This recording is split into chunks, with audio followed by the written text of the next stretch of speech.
योगी सरकार के कार्यकाल में बिजली आपूर्ति के क्षेत्र में प्रदेश ने रचा नया इतिहास। रिकॉर्ड सप्लाई के साथ बना नई मिसाल। भारत के ईवी बाजार में उत्तर प्रदेश की हिस्सेदारी बढ़कर 18% पहुंची। सरकार ने इसे 30% तक ले जाने का लक्ष्य तय किया। योगी सरकार की बड़ी पहल, वृद्ध, दिव्यांग और निराश्रित लोगों तक अब घर घर पहुंचेगा मुफ्त राशन। नई व्यवस्था जल्द होगी लागू। गन्ना समितियों के कॉलेजों में छात्रों को अब रोजगार परक कौशल शिक्षा भी मिलेगी। सरकार ने नई व्यवस्था लागू करने की तैयारी की। रिकॉर्ड बिजली आपूर्ति के साथ उत्तर प्रदेश ने बनाया नया कीर्तिमान।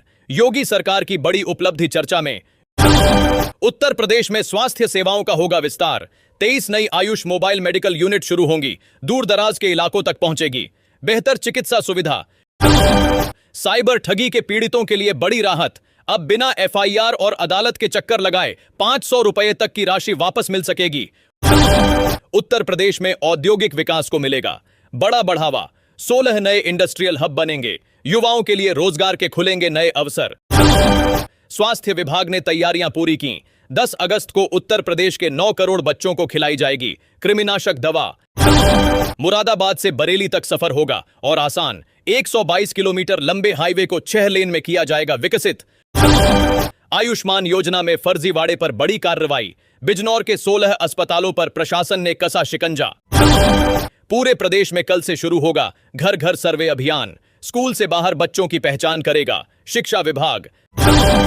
उत्तर प्रदेश में 32,000 से अधिक अध्यापकों की भर्ती प्रक्रिया को लेकर बड़ा अपडेट। सरकार ने तैयारियां तेज की। ग्रेटर नोएडा में अत्याधुनिक आईसीएमआर रिसर्च सेंटर बनेगा। यीडा ने 30 एकड़ भूमि के आवंटन को दी मंजूरी। ग्रेटर नोएडा वेस्ट में सीजीएचएस सेंटर खोलने को मिली मंजूरी। हजारों लोगों को मिलेगा बेहतर स्वास्थ्य लाभ। वरुणा एलिवेटेड कॉरिडोर से वाराणसी को मिलेगी नई रफ्तार। काशी स्टेशन तक सीधी कनेक्टिविटी का रास्ता होगा आसान। एथेनॉल के लिए आवंटित सरकारी चावल की कालाबाजारी पर सरकार सख्त। मुख्य सचिव ने सभी डिस्टिलरी की जांच के निर्देश दिए। यूपी के शिक्षकों के लिए अच्छी खबर। एसबीआई में सैलरी अकाउंट बदलते ही मिलेगा बीमा कवर का लाभ। Anwarganj Mandhana elevated railway track परियोजना में तेजी। 15 किलोमीटर लंबे ट्रैक के लिए 100 स्थानों पर मिट्टी की जांच शुरू। नोएडा के जलाशयों पर एनजीटी की सख्ती बढ़ी। अतिक्रमण को लेकर जिलाधिकारी से विस्तृत रिपोर्ट तलब। गोरखपुर रेल मार्ग पर महाब्लॉक का असर। आज से 11 ट्रेनें निरस्त। 16 ट्रेनों का मार्ग बदला गया। नोएडा एयरपोर्ट परियोजना ने पकड़ी रफ्तार। 700 करोड़ रुपए का मुआवजा वितरित। 80% भूमि अधिग्रहण का काम पूरा। बरेली में कांवड़ यात्रा को देखते हुए उर्स की तारीख में बदलाव। आला हजरत दरगाह प्रबंधन ने लिया अहम निर्णय। 4% भूखंड की मांग पूरी न होने से किसानों में बढ़ा आक्रोश। 11 साल बाद भी समाधान नहीं। 20 जुलाई को अनशन की तैयारी। गाजियाबाद में स्मार्ट मीटर के नाम पर उपभोक्ताओं से अधिक वसूली गई राशि अब बिजली बिल में वापस की जाएगी। ग्रेटर नोएडा के औद्योगिक भूखंड आवंटियों के लिए राहत भरी खबर। निर्माण कार्य पूरा करने के लिए मिलेगा अतिरिक्त समय। आईटीआई के युवाओं के लिए रोजगार का सुनहरा अवसर। 14 जुलाई को लगने वाले रोजगार मेले में 20 कंपनियां करेंगी भर्ती।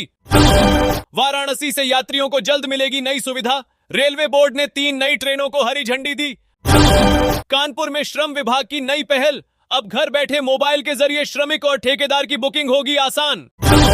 लखनऊ कानपुर एक्सप्रेसवे पर सफर शुरू होने को तैयार। 14 जुलाई सुबह 8 बजे से वाहनों की आवाजाही के साथ टोल वसूली भी होगी शुरू। कानपुर एक्सप्रेसवे पर परिवहन को मिलेगी नई रफ्तार। डबल डेकर और इलेक्ट्रिक बसों का संचालन होगा शुरू। लखनऊ कानपुर एक्सप्रेसवे का लोकार्पण पूरा। 13 जुलाई से तेज रफ्तार के साथ दौड़ेंगी गाड़ियां। यूपी के कई जिलों में मिलावटखोरों पर प्रशासन का बड़ा शिकंजा। 338 क्विंटल नकली खाद्य पदार्थ किए गए जब्त। बरेली में गंगा एक्सप्रेसवे निर्माण के चलते यातायात व्यवस्था बदलेगी। लखनऊ और शाहजहांपुर जाने वाले यात्रियों को मिलेगी सुविधा। मेरठ स्वास्थ्य विभाग की कांवड़ यात्रा को लेकर नई तैयारी। श्रद्धालुओं की सेवा में दौड़ेंगी 16 बाइक एम्बुलेंस। 8 वर्ष बाद भी अधूरे पड़े 113 प्रधानमंत्री आवासों पर प्रशासन सख्त। अब 29 लोगों से होगी धनराशि की वसूली। नोएडा के किसानों के लिए बड़ी खुशखबरी। अथॉरिटी ड्रॉ के माध्यम से प्लॉट आवंटित करेगी। बनारस से विजयवाड़ा का सफर होगा और आसान। 13 अगस्त से शुरू होगी सीधी विमान सेवा। महज 1 घंटा 55 मिनट में पूरी होगी यात्रा। गोरखपुर से चलने वाली 6 समर स्पेशल ट्रेनें रद्द, यात्रियों को वैकल्पिक व्यवस्था अपनानी होगी। यूपी में फार्मेसी डिप्लोमा के छात्रों को बड़ी राहत, अधिक फीस वसूलने वाले संस्थानों की मान्यता रद्द करने की तैयारी। गोरखपुर रेल कारखाने ने हासिल की बड़ी उपलब्धि, वंदे भारत की पहली मरम्मत रेक तैयार होने के साथ संचालन भी शुरू। नोएडा के 5 प्रमुख मार्गों पर ट्रैफिक होगा सुगम, अब बिना जाम में फंसे आसानी से पार होंगे प्रमुख चौराहे।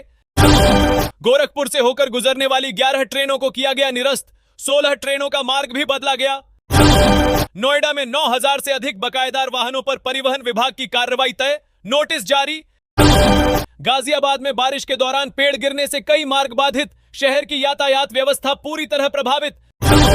गाजियाबाद में ई चालान व्यवस्था को बेहतर बनाने की तैयारी, 27 लाख रुपए की लागत से 402 स्थानों पर लगाए जाएंगे साइन बोर्ड। गाजियाबाद में तेज बारिश बनी मुसीबत, जल भराव और ट्रैफिक जाम से लोगों की बढ़ी परेशानी।